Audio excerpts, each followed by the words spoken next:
A one-of-a-kind manuscript written by a slave has now been preserved in the Library of Congress. The Arabic language autobiography spent decades in private collections before the library acquired it in 2017. Now it has been digitized for the world to read. And Amna Nawaz reports on the manuscript's remarkable journey for our ongoing Arts and Culture series, Canvas.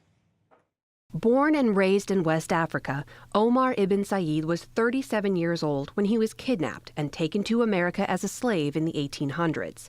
Before I came to the Christian country, my religion was the religion of Muhammad. His autobiography in his native language of Arabic is believed to be the only one of its kind, the original words of a Muslim American slave. Then there came to our place a large army who killed many men and took me and brought me to the Great Sea.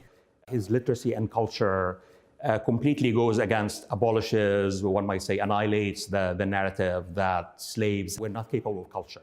In fact, they were persons with distinct histories, abilities, culture, and background. Allah al-Rais has studied and translated the words of Omar ibn Said. They sold me into the hands of the Christians, who bound me and sent me on board a great ship, and we sailed upon the Great Sea a month and a half, when we came to a place called Charleston. He was wealthy and he was highly educated, because in his autobiography he speaks about spending 25 years studying. Mary Jane Deeb is the chief of the African and Middle East Division at the Library of Congress, where Ibn Said's manuscript now lives. So there was a man who's caught at the age of 37, and shipped off to South Carolina, in a country he doesn't know, among people whose language he doesn't know. Ibn Said wrote he was sold to a, quote, small, weak, and wicked man called Johnson. After years of abuse, he fled, but was caught in North Carolina.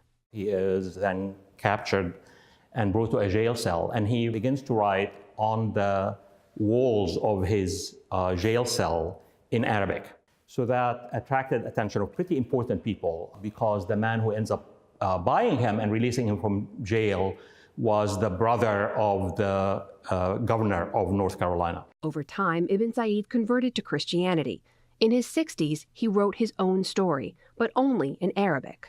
It's written in Arabic, and so his masters could not really read it at all. They could not really influence its writing. And so it was really his exact words, unfiltered by the machinery of the editorship of masters and abolitionists, as other slave narratives were. A machinery al-Rais says erased countless narratives, including the fact that up to 20% of Africans enslaved in America were Muslim. Ibn Said, in fact, chose to open his autobiography with a verse from the Quran. The crux of this Quranic chapter is that it's only God who has the possession and the ownership both of human beings and of things. And therefore, it seems to me a kind of a hidden text. What Omar is saying is that you guys have no right to own me here. It's a narrative that challenges the original concept of who the slaves were when they came here. They didn't really have a system of belief. They were uncultured. They didn't have a written system. This is what he brings to the table and basically says that is who we really are. But before those pages written by Omar ibn Said could be shared with the rest of the world, conservators here at the Library of Congress worked for months behind the scenes to bring those pages back to life. We're trying to present the item as close to what it looked like at the time as possible. Sylvia Albro led the effort to rescue the nearly 200-year-old manuscript. The materials themselves, she says, tell us even more about the life of Omar ibn Said.